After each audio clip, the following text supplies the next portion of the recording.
Allahi 12 syahran fi kitabillah yauma khalaqas samawati wal arda minha arba'atun hurum. Jadi sesungguhnya ada 12 bulan kata Allah. Ya, ketika Allah menciptakan langit dan bumi ini, di antara 12 bulan itu Allah Ta'ala katakan minha arba'atun hurum. Di antaranya nanti ada 4 bulan haram. Nah, lalu apa 4 bulan haram itu? Rasulullah sallallahu alaihi wasallam menerangkan di dalam hadisnya, yaitu salasun mutawaliyat. Ada 3 bulan yang berturut-turut. Apa itu? Yang pertama Zulqa'dah, setelah Zulqa'dah Zulhijjah, setelah Zulhijjah bulan Muharram. Nah, jadi berturut-turut Zulqa'dah, Zulhijjah, Muharram. Itulah yang disebut oleh Nabi, ya, 3 yang berturut-turut dari 4 yang disebutkan oleh Allah, disifati 4 itu sebagai bulan yang haram. Lalu satu lagi apa? Nabi mengatakan wa Rajab Mudhar, dan bulan Rajab. Dia berada di antara Jumada Akhirah dan bulan Sya'ban. Jadi antara Jumadal Akhir dengan bulan Sya'ban ada 1 bulan yang disebut dengan bulan Rajab. Nah, itulah 4 bulan yang dikatakan oleh Allah sebagai 4 bulan haram. Salah satunya adalah bulan Zulhijjah. Jadi itu, ya, keistimewaan yang pertama, di mana Allah Subhanahu wa taala melanjutkan di dalam ayat setelahnya, fala tazlimu fihinna anfusakum. Janganlah kalian menzalimi diri kalian di dalam 4 bulan itu. Artinya para ulama kita menafsirkan, di dalam 4 bulan itu amalan kita yang kita lakukan dilipat gandakan oleh Allah, ya, sebagaimana dosa yang kita lakukan pada 4 bulan itu juga, ya, ganjarannya atau hukumannya itu pun dilipat gandakan oleh Allah Subhanahu wa taala. Itu keistimewaan yang pertama. Lalu keistimewaan yang kedua, Bapak Ibu yang dimuliakan oleh Allah, di dalam surat Al-Fajr Allah taala mengatakan wal fajri walayalin ashrin. Nah, jadi Allah bersumpah wal fajar, demi waktu fajar, walayalin ashrin, dan malam-malam yang 10. Nah, apa maksud dengan malam-malam yang 10? Malam-malam yang 10 ini ditafsirkan oleh Al-Imam Ibnu Katsir, ya, salah seorang pakar tafsir, pengarang kitab Tafsirul Qur'anil Azim atau yang terkenal dengan sebutan Tafsir Ibnu Katsir, mengatakan malam-malam yang 10 itu adalah malam-malam atau hari-hari pertama 10 bulan Zulhijjah. Nah, beliau juga menukil, ya, pendapat bahwa malam yang 10 itu adalah 10 hari bulan Zulhijjah. Ternyata juga begitu penafsiran dari Al-Imam Ibnu Abbas, Ibnu Zubair, Imam Mujahid, baik dari kalangan salaf maupun kalangan khalaf. Nah, jadi itu yang kedua. Jadi ada ayat, ada hadis, ada 2 ayat yang setidaknya bercerita tentang kemuliaan bulan Zulhijjah. Lalu datang hadis Nabi. Hadis Nabi kita Muhammad sallallahu alaihi wasallam mengatakan, "Ma min ayyamin al-amalus salihu fiha ahabbu ilallah min hadhil ayyam." Jadi Rasul mengatakan, tidak ada hari-hari yang amal soleh di dalamnya lebih Allah cintai ketimbang dari hari yang 10 ini. Jadi mulai Rabu nanti Bapak Ibu, Rabu, Kamis, Jumat, Sabtu, Ahad, Senin, Selasa, Rabu, Kamis, Jumat, Itulah 10 itu yang dikatakan oleh Nabi. Sampai 10 Zulhijjah Nabi mengatakan tidak ada amalan yang terbaik yang dilakukan oleh seseorang pada 10 itu, ya. Artinya tidak ada amal-amal yang apabila kita kerjakan di luar 10 itu yang pahalanya lebih besar apabila kita lakukan di 10 hari bulan Zulhijjah. Nah, bahkan Al-Imam Asy-Syafi'i berpendapat di antara waktu-waktu yang mustajab doa itu adalah pada malam Idul Fitri dan malam Idul Adha. Ya, Imam Syafi'i mengatakan waktu-waktu yang di sana sangat dianjurkan berdoa disebabkan mustajabnya lebih cepat, disebabkan kemuliaan waktu nisfu Sya'ban, kemudian malam Idul Fitri dan malam Idul Adha. Maka pada malam Idul Adha itu, ya, bahkan di dalam pendapat Syafi'iyah mengatakan kita sudah, ya, boleh mengucapkan takbir, ya, untuk bertakbir pada hari raya. Ya, pada hari raya itu mulai dari tanggal 8 Zulhijjah, hari Tarwiyah. Ya, tetapi amalan yang jamak di tengah masyarakat kita yaitu pada tanggal 9 Zulhijjah itu. Nah, maka bertakbirlah kita di sana. Allahu Akbar, Allahu Akbar, Allahu Akbar. La ilaha illallah wallahu akbar. Allahu Akbar walillahil hamd. Baru kemarin rasanya Pak, ya, Idul Fitri. Ya, tak terasa Idul Adha pula nanti kita bertakbir. Nah, itu hadis Nabi kita Muhammad sallallahu alaihi wasallam. Nah, kemudian apa saja amalan-amalan yang patut kita lakukan pada bulan Zulhijjah? Itu yang pertama adalah puasa. Nah, maka Al-Imam An-Nawawi di dalam kitab Majmu' mengatakan, wa minhu shaumul ayyamit tis'ati min awwali Zulhijjah. Di antara amalan-amalan sunnah yang sangat dianjurkan kita untuk kita melakukannya mulai pada hari Rabu nanti adalah puasa 9 hari lamanya pada bulan Zulhijjah. Berarti kita berpuasa mulai hari Rabu sampai nanti pada hari Kamis, ya. Jumatnya adalah hari raya Idul Adha, ya. Kita disunnahkan pada pagi harinya untuk sementara tidak makan dan tidak minum, baru kita makan, kita minum nanti setelah melaksanakan salat Idul Adha. Maka yang 9 penuh, ya, mulai dari tanggal 1 Zulhijjah sampai 9 itu disunnahkan kita untuk melaksanakan puasa. Kenapa demikian? Al-Imam An-Nawawi mengatakan, bal yustahabbu jiddan an tusama hadhil ayyam fa inna as-sauma min afdalil a'mal. Bahkan sangat dianjurkan sekali, kata Al-Imam An-Nawawi, kita berpuasa pada 9 hari Zulhijjah ini. Kenapa? Karena puasa 9 hari Zulhijjah ini di antara amalan-amalan yang terbaik.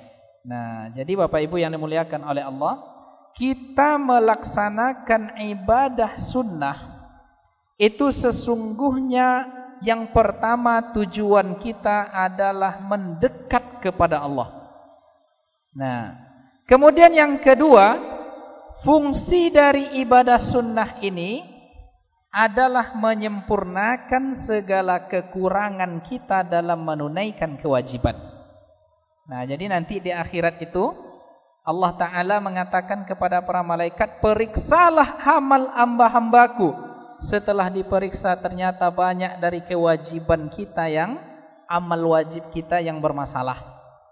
Misalnya sholat, ya, ternyata banyak sholat kita yang tidak khusyuk. Zakat, ya, haji atau umrah banyak yang ternyata dia berselimutkan riya dan sum'ah. Maka kata Allah, unzuru, wahai para malaikat, tolong periksa bagaimana dia melaksanakan ibadah-ibadah sunnah. Kalau ternyata banyak ibadah sunnahnya, itulah nanti yang menyempurnakan kekurangan ibadah-ibadah wajib kita. Jadi jangan disepelekan sunnah. Karena pada hari ini Bapak, Ibu sekalian yang dimuliakan oleh Allah, ada kecenderungan orang meninggalkan amalan karena dia sunnah, mengerjakan amalan karena dia makruh. Misalnya kita perintahkan dia begini-begini, ya yang sunnah. Dia jawab, oh ini kan sunnah cuma Ustaz. Ya. Tetapi ketika kita larang dia melakukan perbuatan makruh, dia tetap melakukan perbuatan makruh dengan alasan makruh. Itu kan terbalik tuh. Ya. Meninggalkan yang sunnah karena dia sunnah, mengerjakan amalan karena dia makruh. Seharusnya kan yang sunnah dikerjakan, yang makruh ditinggalkan. Jadi banyak kecenderungan orang seperti itu sekarang. Nah, padahal kalau kita kaji kembali, makruh itu kan asal katanya dibenci, ya, tidak disukai. Nah, termasuklah di sini, ya, apa contohnya yang makruh itu? Ya, memakan, ya, bawang putih, bawang merah, ataupun makanan-makanan yang menimbulkan aroma yang tidak sedap. Nah, kemudian rokok misalnya. Rokok itu kan aroma yang tidak sedap juga itu. Cuma sekarang muncul masalah, rokok ini makruh apa haram? Nah, jadi nanti kita kaji ini. Nah, jadi Bapak Ibu yang dimuliakan oleh Allah, tetapi khusus bagi ibu-ibu, ya, akhwat-akhwat sekalian, pasti lebih suka yang tidak merokok. Nah, jadi tentu ada kecenderungan kepada yang tidak merokok. Nah, setidaknya tidak merokok ini, Bu, itu bisa menghemat uang belanja juga, Bu, ya. Nah, jadi lebih baik tidak merokok. Nah, Bapak Ibu yang dimuliakan oleh Allah Subhanahu wa taala. Nah, apa hadisnya?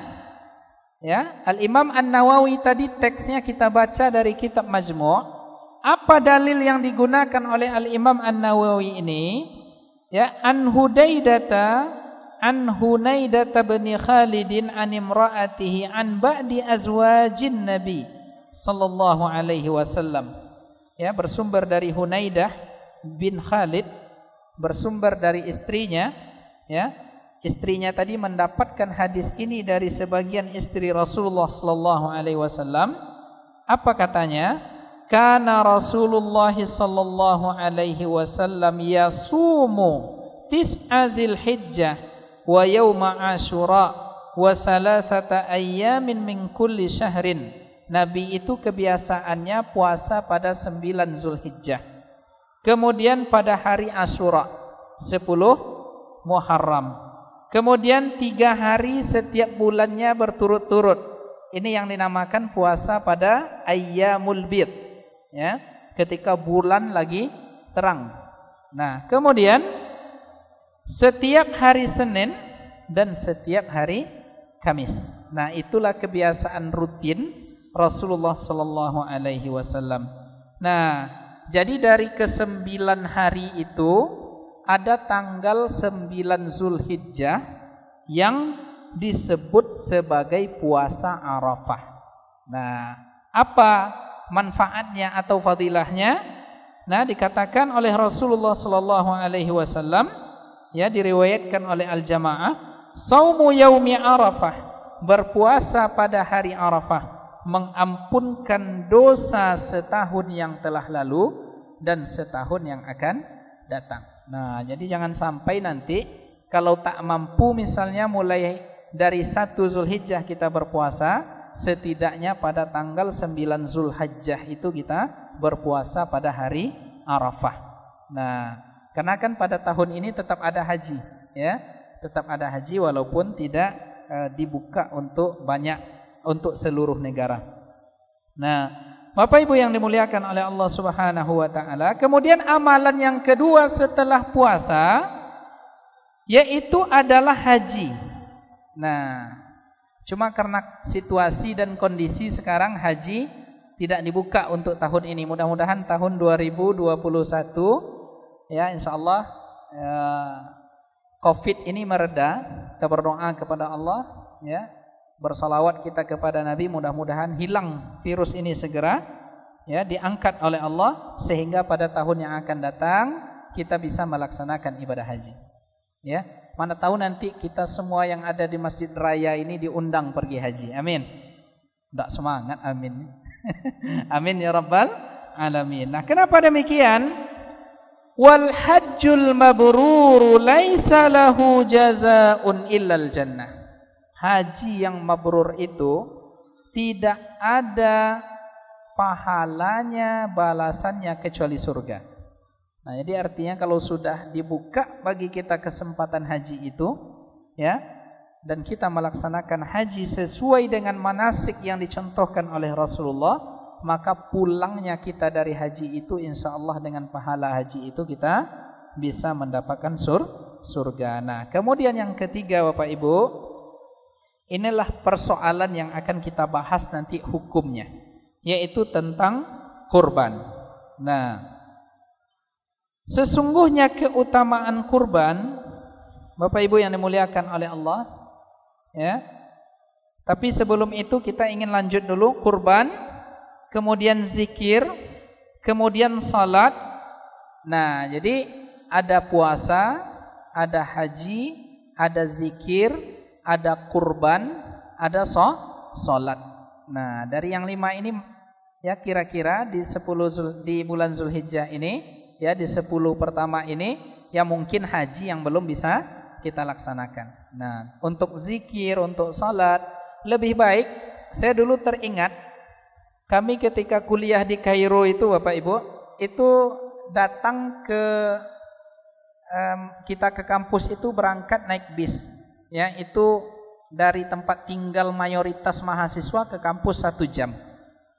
Nah, menunggu mobil kadang 1 jam pula, ya, menunggu bis, ya, untuk dibawa ke kampus. Nah, itu di stasiun, di tempat berhentinya bis itu ada tulisan, ya, yang saya ingat sampai hari ini, tulisan-tulisan yang ditulis di dalam kertas-kertas kecil ditempel, itu apa katanya? Ij'alu awqatan tizarikum az-zikrah. Jadikanlah waktu menunggu kalian itu zikir. Nah, jadi waktu kita menunggu menjelang datang bis zikir, atau setidaknya kita Bapak Ibu, ketika kita berangkat bekerja, ya, dari rumah ke kantor, kita kan bisa berzikir, ya. Apa zikir? Misalnya subhanallah wa bihamdihi subhanallahil azim, ya. Ada 2 kalimat kata Allah, kata Rasul, kalimatani khafifatani 'alal lisan sakilatani habibatani ilar rahman sakilatani fil mizan. Ada 2 kalimat yang ringan diucapkan oleh lidah, dicintai oleh Ar-Rahman Allah Ta'ala, dan sangat menjadi pemberat timbangan kebaikan kelak di akhirat.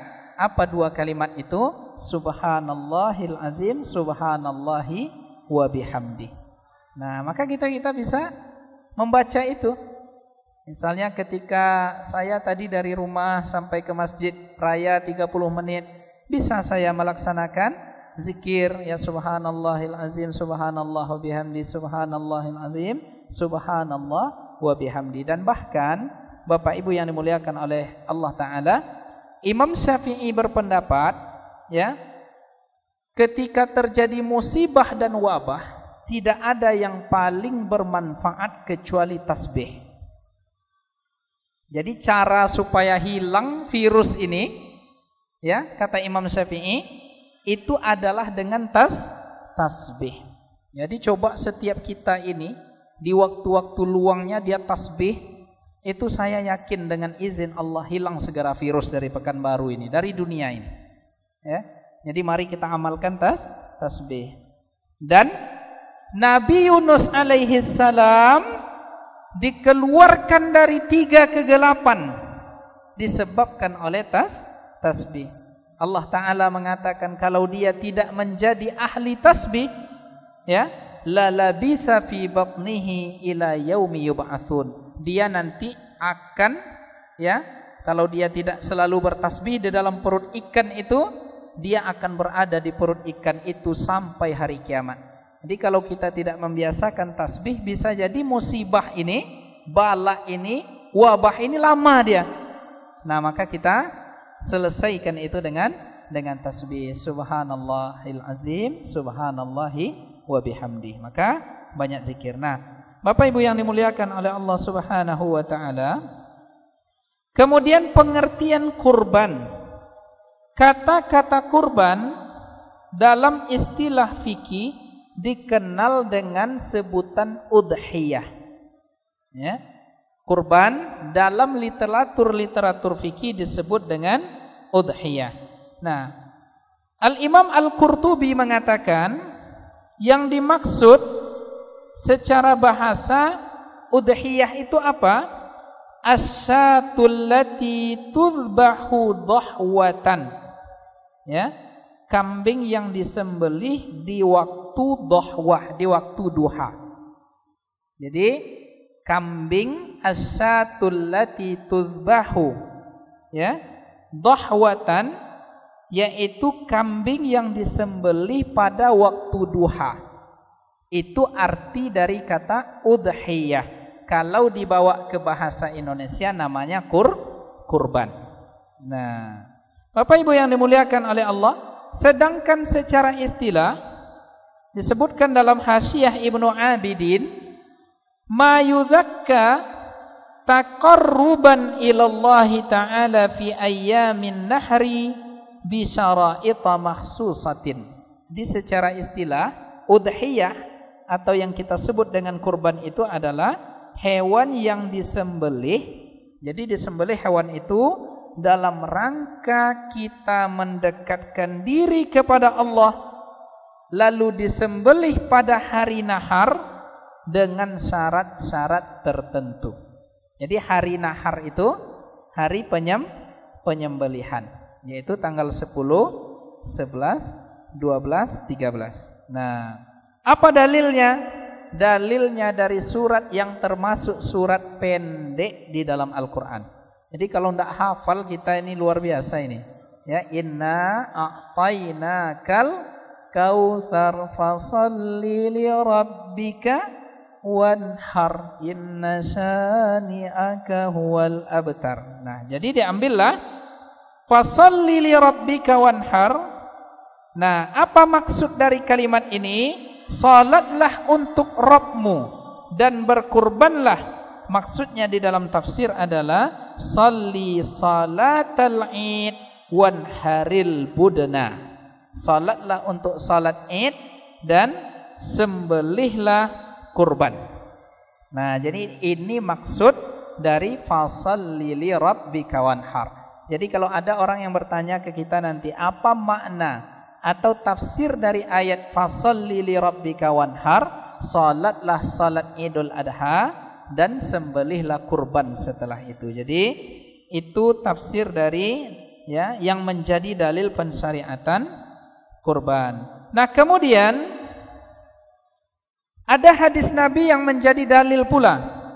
Salasun hunna alayya faraid wa hunna lakum tatawwa.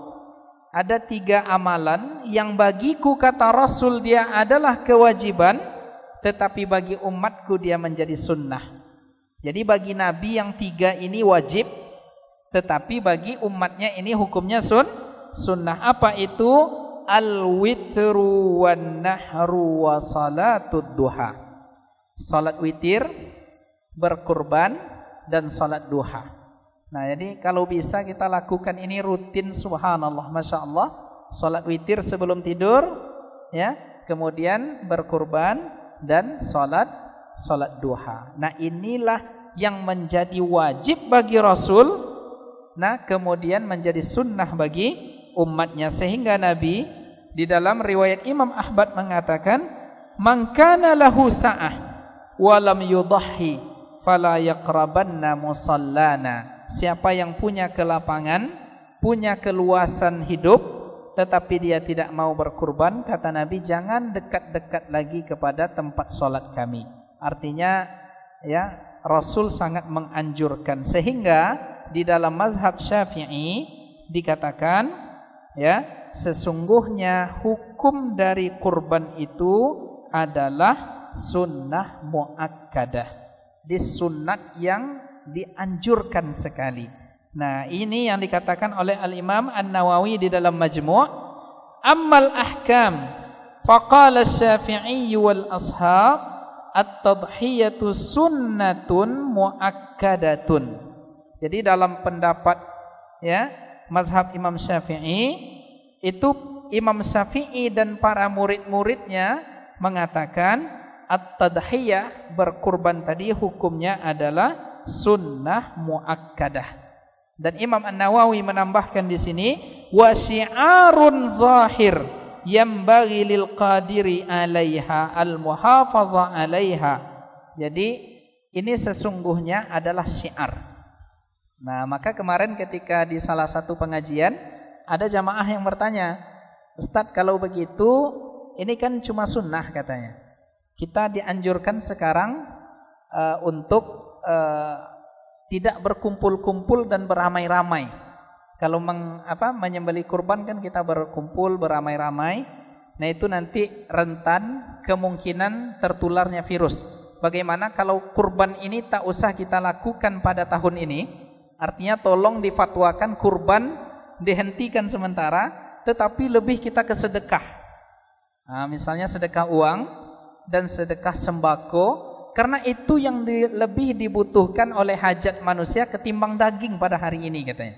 Nah, jadi ini ada jamaah yang bertanya seperti ini kemarin. Maka kita jawab sesuai pendapat Imam Syafi'i bahwa sesungguhnya kurban itu walaupun sunnah tetapi dia syiarun.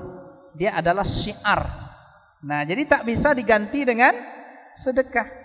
Maka para ulama kita ketika ditanya mana yang lebih baik, sedekah atau kurban? Dalam mazhab Syafi'i kurban ini lebih baik.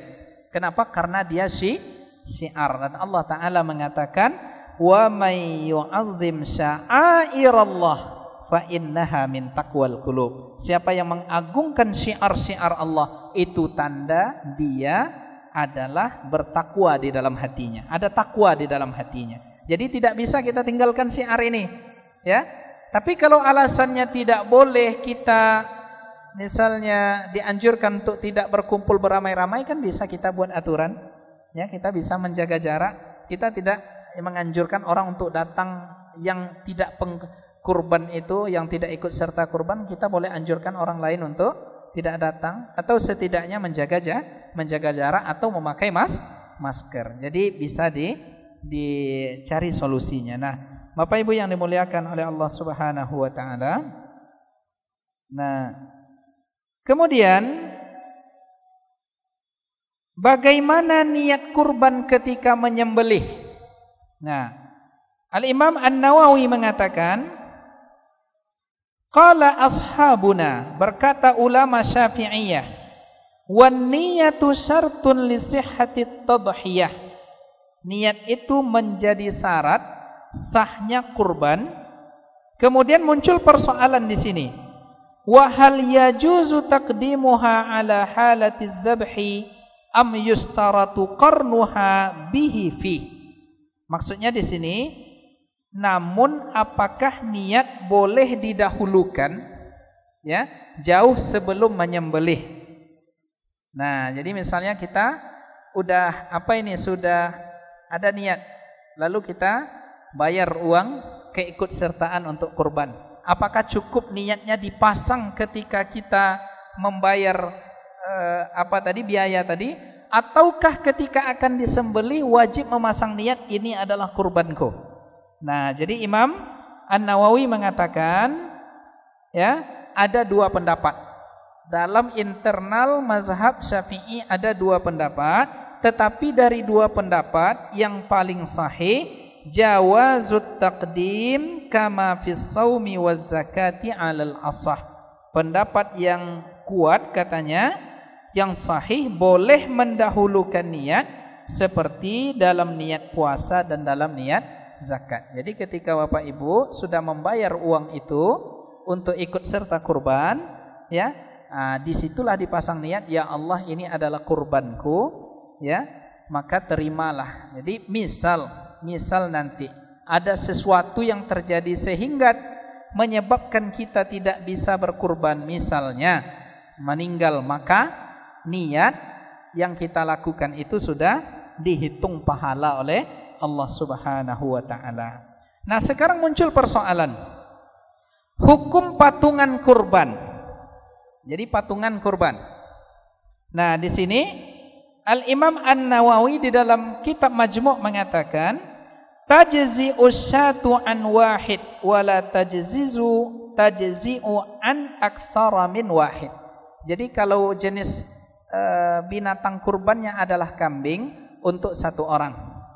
Kalau jenis binatangnya adalah unta, tapi belum ada kayaknya di Pekanbaru ini yang menyembelih unta ya. Pernah lihat Pak? Belum ya? Nah, biasanya sapi atau kerbau. Itu orangnya adalah 7. Nah, boleh enggak patungan lebih dari 7? Misalnya kita di kantor, ya, maka patunganlah 20 orang, sehingga terkumpul uang untuk membeli 1 ekor sapi. Boleh, apakah itu disebut sebagai kurban atau tidak?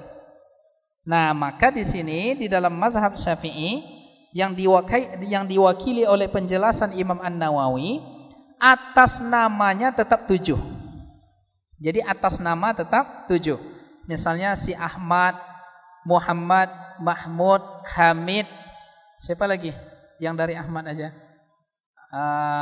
Zaid, Umar, Amru, 7. Ditulis 7 itu dilaporkan ke panitia, nih 7 orang di 1 sapi. Adapun ternyata uangnya adalah patungan dari orang sekantornya, orang satu sekolahnya yang lebih dari 7, tidak masalah. Tetapi atas namanya adalah 7. Nah, atas nama 7 orang ini, maka dia berdinamakan sapi ini dengan sapi kurban. Tetapi kalau tidak disebutkan 7 orangnya, itu sama dengan sedekah biasa. Nah, jadi mungkin bisa kita pahami ini dengan baik Bapak Ibu yang dimuliakan oleh Allah Subhanahu wa taala. Nah, jadi Imam An-Nawawi mengatakan di sini, lakin iza dhahha biha wahidun min ahlil bait. Kemudian misalnya ada 1 ekor kambing, ya, yang membeli kambing ini suaminya. Kemudian ikut serta pula membeli kambing ini istrinya. Ikut serta pula anaknya, dibantu oleh cucunya, dibantu oleh menantunya. Maka dapat 1 ekor kambing. Berapa harganya sekarang Pak? 1 ekor kambing? 2.500.000. 1 ekor. 1 ekor ya. 3 juta nak? Ya, tergantung berat lah mungkin ya. Nah, tetapi katanya di sini, ya, dhahha biha wahid. Jadi dari 1 rumah itu 1 orang atas nama ayah misalnya. Nah, maka di sini dikatakan ta'adda syi'ara fi haqqi jami'ihim. Semua orang yang di rumah itu mendapatkan pahala syiar kurban. Tetapi atas nama tetap 1 kalau kambing. Jangan pula nanti ini kambing atas nama saya, istri saya, anak saya, itu enggak. Ya, tidak bisa dikategorikan sebagai kurban. Jadi di sini komentarnya, jadi sebenarnya kalau mau patungan berapa orang pun boleh. Misal 1 kambing patungan ya lebih dari 3 orang. Nah, tetapi atas nama suami saja. Nah, walaupun tadi membeli kambingnya patungan tidak masalah, tetapi atas namanya tetap satu orang. Maka secara otomatis pahala kurban merata ke istri dan anak-anaknya. Jadi kalau bapak saja berkurban, ya 1 ekor kambing, maka istri dapat pahala, anak dapat pahala. Alangkah lebih baik lagi istri berkurban, bapak berkurban, anak juga berkurban jika mampu. Tetapi jika mampunya misalnya hanya 1, maka seluruh dalam keluarga itu sudah mendapatkan pahala kurban. Jadi kata kuncinya apa? Kata kuncinya atas nama. Jadi atas namanya tetap 7, atas namanya tetap 1. Jangan kita terjebak dengan istilah patungan. Tetapi yang salah yang keliru mungkin di tengah masyarakat kita, ya, itu kami dulu pernah di Mesir, itu kurban patungan lebih dari 20 orang. Ya, beli kambing, beli sapi misalnya. Nah, ketika pas hari H disembeli, kami tidak menyebutkan atas nama 7 orang atau 1 orangnya. Maka kambing dan sapi tadi bukan dinamakan dengan sapi kurban, tetapi sedekah. Nah, jadi kata kuncinya atas nama. Nah, Bapak Ibu yang dimuliakan oleh Allah Subhanahu wa taala, saya lihat di jam saya sudah hampir Isya. Barangkali ada pertanyaan? Silakan.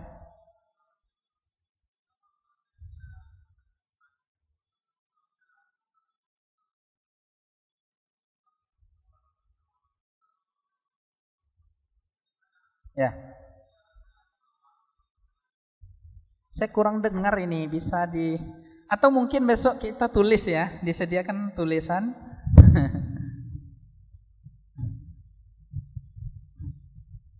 Oh, tak sampai mic-nya. Ada. Ya, baik, silakan Pak. Halo, Pak. Pertanyaannya begini, Pak. Tadi kan 1 ekor kambing untuk 1 orang. Ya. Sapi 7 orang. Sekarang saya berkorban 1 keluarga saya. Kita patungan ramai-ramai. Ya. Apakah atas nama 7 orang harus kita sebutkan begitu? Apakah waktu kita menyembelih korban itu apakah dengan atas nama 7 orang? Ya. Jadi misalnya Bapak 1 keluarga gitu ya. Iya, betul. Menyumbang 7 orang untuk 1 ekor sapi. Maka kalau sudah pas 7 itu kurban. Ya. Kan begini, Pak. Misalnya anak saya 10 misalnya ya. 10-nya sudah patungan semua. Ya. Membeli seekor sapi. Jadi kan 1 sapi itu kan 7 orang. 7 orang. Jadi berarti atas namanya 7, Pak. Oh, yang 3 nih diapakan dulu. Jangan disebut ketika akan berkurban itu. Nah, jadi begitu.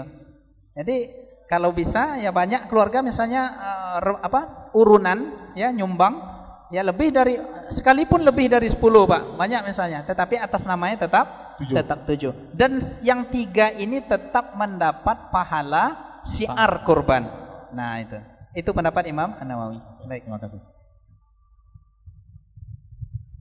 Kita tambah pertanyaan lagi. Barangkali 1 lagi.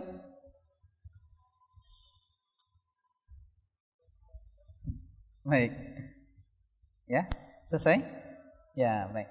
Jadi mungkin nanti panitia siapkan kertas untuk supaya bapak-bapak mencatat apa yang perlu ditanyakan. Demikian, karena kita dibatas oleh waktu, banyak maaf atas segala kehilapan dan kesalahan kami.